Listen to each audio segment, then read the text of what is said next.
Hi, my name's Jim McCarthy and I'm here today to talk about Gabba Gabba Hey, the graphic story of the Ramones, written by myself and illustrated by Brian Williamson. It's a smaller format black and white graphic novel published by Omnibus Press. It was very interesting, the parallels that were running. It seemed that the punk scene was kind of happening, it was gestating in the UK slightly after the Ramones. But the Ramones came over in the summer of '76 and did that famous gig on July the 4th, 1976 at the Roundhouse with another American band, the Flaming Groovies, and the Stranglers. The Ramones almost got their first break in the UK, in a sense, in terms of recognition, than they maybe did in their native city of New York City around that time. Even though their music was incredibly New York based, couldn't have come anywhere but from that kind of city, I believe, and really kind of resounded with the sound of that city. And I think it was a gestation that was happening on both sides of the Atlantic.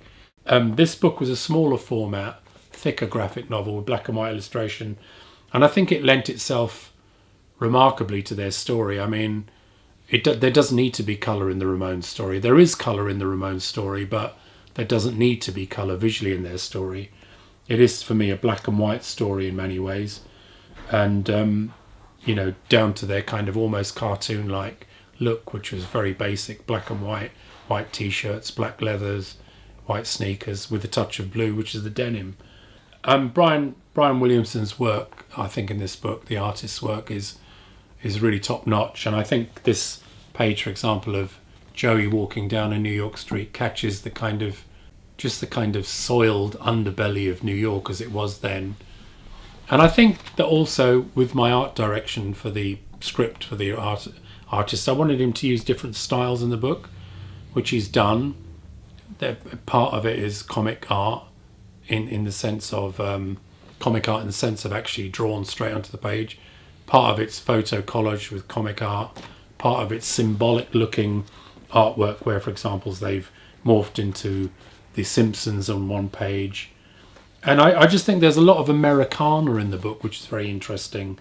A lot of New York backdrops, a lot of street signs, a lot of hydrants.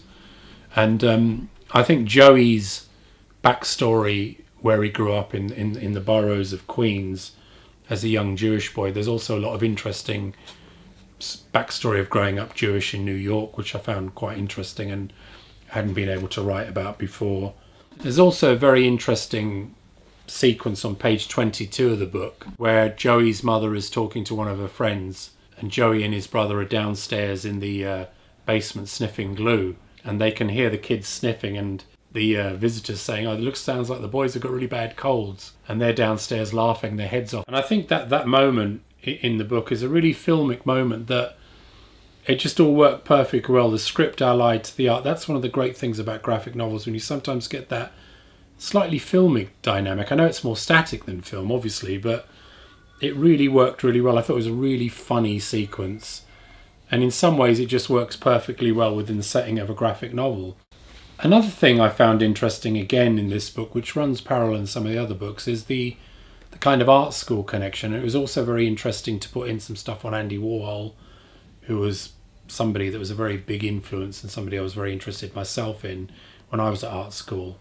And to actually incorporate some of the larger cultural things going on around them in New York at that time was a very exciting thing to be able to put into the book.